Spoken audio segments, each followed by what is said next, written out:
샬롬, 오늘 하루도 하나님의 말씀으로 하루를 살아내는 저와 여러분 되길 소망합니다. 오늘 함께 보실 말씀은요, 창세기 19장 12절에서 23절까지의 말씀입니다. 창세기 19장 12절에서 23절까지의 말씀, 우리 함께 읽도록 하겠습니다. 그 사람들이 롯에게 이르되 이 외에 내게 속한 자가 또 있느냐? 내 사위나 자녀나 성 중에 내게 속한 자들을 다 성 밖으로 이끌어내라. 그들에 대한 부르짖음이 여호와 앞에 크므로 여호와께서 이곳을 멸하시려고 우리를 보내셨나니 우리가 멸하리라. 롯이 나가서 그 딸들과 결혼할 사위들에게 말하여 이르기를 여호와께서 이 성을 멸하실 터이니 너희는 일어나 이곳에서 떠나라 하되 그의 사위들은 농담으로 여겼더라. 동틀 때에 천사가 롯을 재촉하여 이르되 일어나 여기 있는 내 아내와 두 딸을 이끌어내라. 이 성의 죄악 중에 함께 멸망할까 하노라. 그러나 롯이 지체하매 그 사람들이 롯의 손과 그 아내의 손과 두 딸의 손을 잡아 인도하여 성 밖에 두니 여호와께서 그에게 자비를 더하심이었더라. 그 사람들이 그들을 밖으로 이끌어낸 후에 이르되 도망하여 생명을 보존하라. 돌아보거나 들에 머물지 말고 산으로 도망하여 멸망함을 면하라. 롯이 그들에게 이르되 내 주여 그리마옵소서. 주의 종이 주께 은혜를 입었고 주께서 큰 인자를 내게 베푸사 내 생명을 구원하시오나 내가 도망하여 산에까지 갈 수 없나이다. 두렵건대 재앙을 만나 죽을까 하나이다. 보소서 저 성읍은 도망하기에 가깝고 작기도 하오니 나를 그곳으로 도망하게 하소서. 이는 작은 성읍이 아니니이까 내 생명이 보존되리이다. 그가 그에게 이르되 내가 이 일에도 내 소원을 들었은즉 내가 말하는 그 성읍을 멸하지 아니하리니 그리로 속히 도망하라. 내가 거기 이르기까지는 내가 아무 일도 행할 수 없노라 하였더라. 그러므로 그 성읍 이름을 소알이라 불렀더라. 롯이 소알에 들어갈 때에 해가 돋았더라. 아멘. 오늘 본문은 소돔의 멸망이 실제로 시작되기 직전의 장면입니다. 이미 그 땅의 죄악은 극에 달했고 하나님께서는 심판을 결정하신 상태였습니다. 그런 가운데 하나님께서는 이 롯의 집에 온 두 천사를 통하여서 한 가지 일을 먼저 시작하시는데요. 그것은 심판보다 앞서 롯과 그의 가족을 심판이 임할 자리에서 구해내는 일이었습니다. 이제 천사들은 롯에게 분명하게 말합니다. 오늘 본문 창세기 19장 12절에서 13절 말씀입니다. 그 사람들이 롯에게 이르되 이 외에 내게 속한 자가 또 있느냐? 내 사위나 자녀나 성 중에 내게 속한 자들을 다 성 밖으로 이끌어내라. 그들에 대한 부르짖음이 여호와 앞에 크므로 여호와께서 이곳을 멸하시려고 우리를 보내셨나니 우리가 멸하리라. 두 천사는 롯에게 소돔의 멸망을 단순하게 알리는 것을 넘어서 당장 롯의 가족들을 성 밖으로 이끌어내라고 롯에게 말합니다. 그래서 롯은 급히 사위들을 찾아가서 이 사실을 전합니다. 그러나 성경은 이렇게 말하죠. 14절입니다. 롯이 나가서 그 딸들과 결혼할 사위들에게 말하여 이르기를 여호와께서 이 성을 멸하실 터이니 너희는 일어나 이곳에서 떠나라 하되 그의 사위들은 농담으로 여겼더라. 롯의 사위들이 롯의 말을 농담으로 여기면서 하나님의 경고를 그렇게 가볍게 여기고 맙니다. 그 결과는 분명히 나타나는데요. 롯의 사위들은 결국 멸망의 자리, 사망의 자리에 그대로 남게 되어버리죠. 그런데 더 중요한 장면이 이어집니다. 15절에서 16절입니다. 동틀 때에 천사가 롯을 재촉하여 이르되 일어나 여기 있는 내 아내와 두 딸을 이끌어내라. 이 성의 죄악 중에 함께 멸망할까 하노라. 그러나 롯이 지체하매 그 사람들이 롯의 손과 그 아내의 손과 두 딸의 손을 잡아 인도하여 성 밖에 두니 여호와께서 그에게 자비를 더하심이었더라. 롯은요, 심각한 상황임을 알면서도 바로 움직이지 못하고 머뭇거리고 있습니다.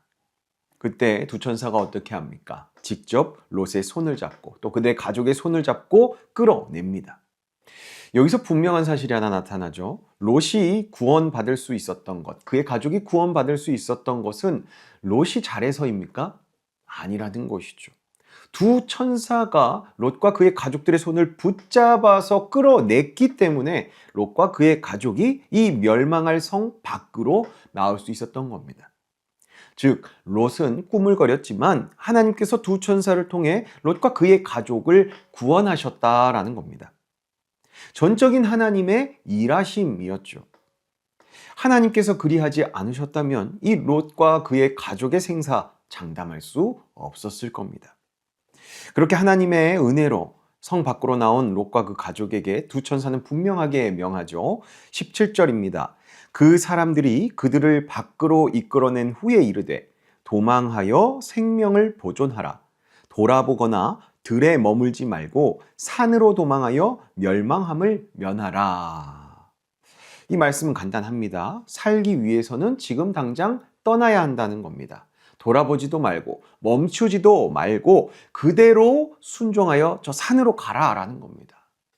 그런데 롯의 반응은요, 참 희한하게도 이렇게 반응합니다. 18절입니다. 롯이 그들에게 이르되 내 주여 그리 마옵소서. 롯은요, 천사들의 말을 듣고도 그대로 따르지 않는 겁니다. 이어서 19절과 20절을 보면 자신이 산까지 가다가 자신이 죽을까 두렵다고 말하면서 대신 가까운 저 작은 성읍으로 가게 해달라고 그 두 천사에게 요청을 합니다.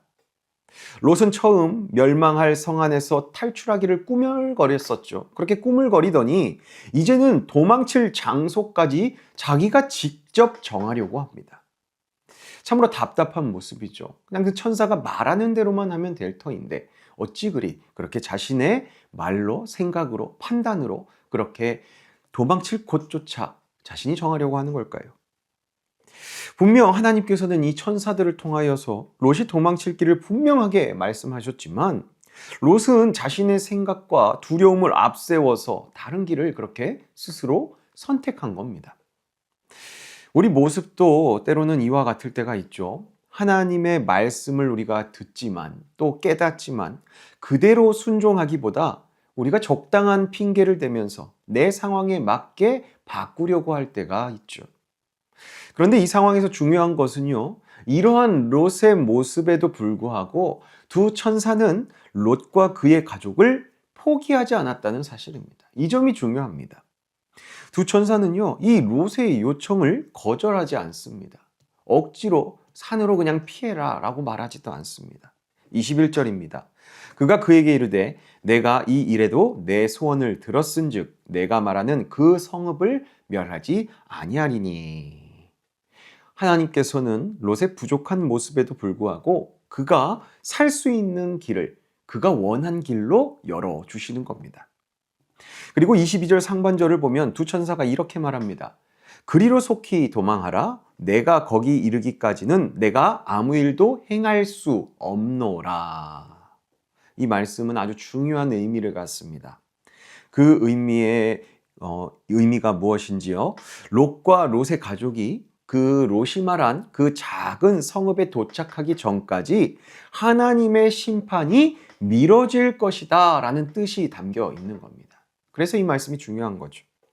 하나님의 자비하심이 이 롯의 연약한 모습, 그렇게 꾸물거리면서 산으로 도망가지 않았던 모습, 또 산으로 도망가기보다 저 성읍으로 도망가겠다 두려워 떨면서 두 천사에게 부탁하는 말씀, 그러한 말씀들을 우리가 봤을 때 롯의 연약함을 하나님의 은혜로 덮으신 겁니다.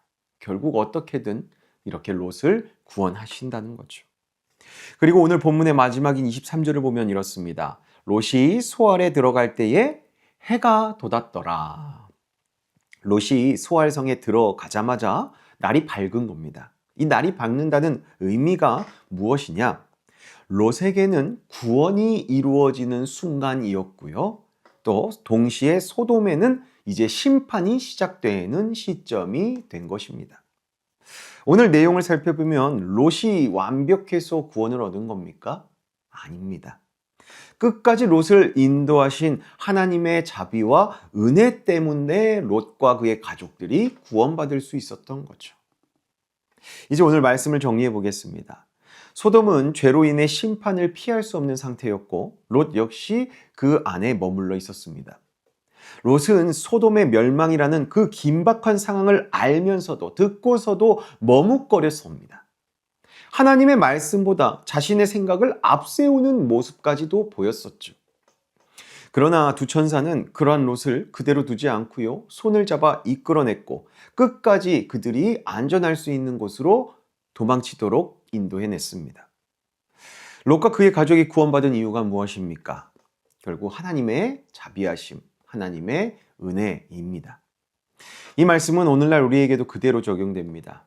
우리 역시 때로는 하나님의 말씀 앞에서 머뭇거리고 하나님의 말씀보다 내 생각, 내 판단들을 앞세울 때가 참으로 많죠. 그럼에도 불구하고 하나님께서는 이러한 우리도 포기하지 않고 붙드셔서 결국 구원의 자리로 이끄시는 분이시다라는 겁니다.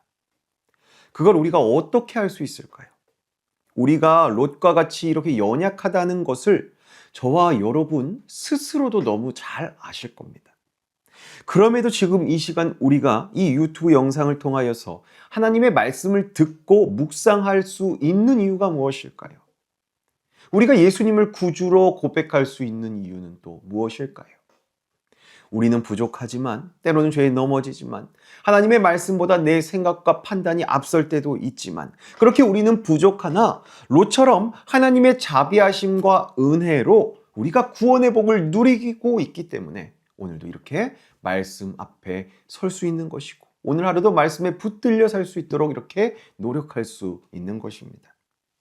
그러므로 이제는 더 이상 하나님의 말씀에 머뭇거리지 말고 내 생각보다 늘 하나님의 말씀을 앞세워 살아가심으로 하나님의 자비하심과 은혜에 응답하고 반응하는 삶을 살아내시는 저와 여러분 되시길 예수님의 이름으로 축복합니다.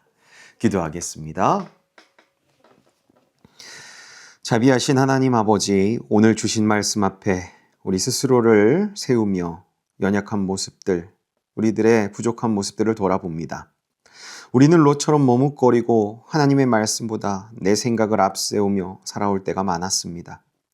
뿐만 아니라 하나님의 분명한 말씀을 듣고도 즉시 순종하지 못하고 적당히 핑계대고 타협했던 부족함도 있었습니다. 이러한 우리의 연약함과 죄를 용서하여 주시옵소서. 아버지 하나님, 우리가 그런 연약함과 불순종의 태도가 있음에도 불구하고 하나님께서 우리를 포기하지 않으시고 붙드시며 구원의 자리로 이끄신 그 놀라운 은혜에 감사드립니다. 우리가 믿음으로 여기까지 온 것은 우리의 힘이 아니라 하나님의 자비로, 하나님의 은혜로 여기까지 온 것임을 우리가 믿음으로 고백합니다. 우리가 이제는 하나님의 말씀 앞에서 더 이상 지체하지 않게 하시고 즉시 반응하는 믿음으로 저희가 순종할 수 있는 삶을 살아내도록 저희를 가르쳐 주시고 또 인도하여 주시옵소서. 나아가 어떤 상황에서도 내 판단이 아니라 하나님의 말씀을 따르게 하시고 그 말씀에 끝까지 순종하는 삶을 살아내는 저희 될 수 있도록 오늘 하루도 인도하옵시고 우리 삶에 은혜를 더하여 주시옵소서. 죄 많고 연약한 우리들을 형용할 수 없는 사랑과 은혜로 구원하신 우리 주 예수 그리스도의 이름으로 간절히 기도하옵나이다. 아멘. 오늘 하루도 자비하심으로 또 은혜로 우리를 믿음의 길로 이끄시는 그 하나님 붙잡고 오늘 하루를 살아내시는 저와 여러분 되길 축복합니다. 우리 함께 기도함으로 오늘 하루 시작하도록 하겠습니다. 기도합니다.